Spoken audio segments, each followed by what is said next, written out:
अस्सलाम वालेकुम दोस्तों, तव्हांखे वरी अपडेट ॾींदा हलूं। ज़बरदस्त अपडेट मेकिंग वीडियो तव्हां ॾिसी सघो था पिया। ही जेका शूटिंग हली रही आहे हवेली ड्रामे जे दौरान जेका असां वीडियो शूट कयासीं ऐं तव्हांखे ॿुधाईंदा हलूं दोस्तों, हवेली ड्रामे जी एपिसोड कहिड़ी तारीख़ कॾहिं अचण वारी आहे ऐं हवेली ड्रामे जूं केतिरियूं किस्तूं शूट थी चुकियूं आहिनि ऐं केतिरियूं रहनि थियूं।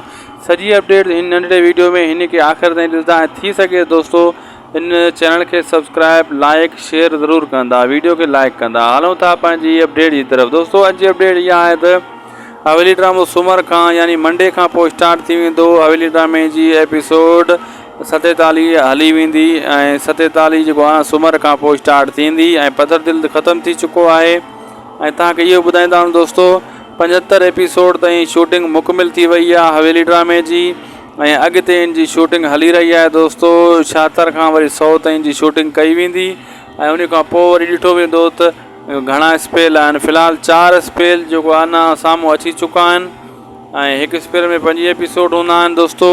बहितरीनु ड्रामो असद कुरैशी आज़म मेंगल जो ऐं जेका बि असां ड्रामा रिव्यू कंदा आहियूं ऐं तव्हां सां खोले करे ॿुधाईंदा आहियूं दोस्तों। बहितरीनु ड्रामो ऐं जी सूमर खां एपिसोड स्टार्ट थी वेंदी ऐं पल पल जी अपडेट तव्हांखे इन चैनल ते मिलंदी रहंदी। लाइक सब्सक्राइब कंदा।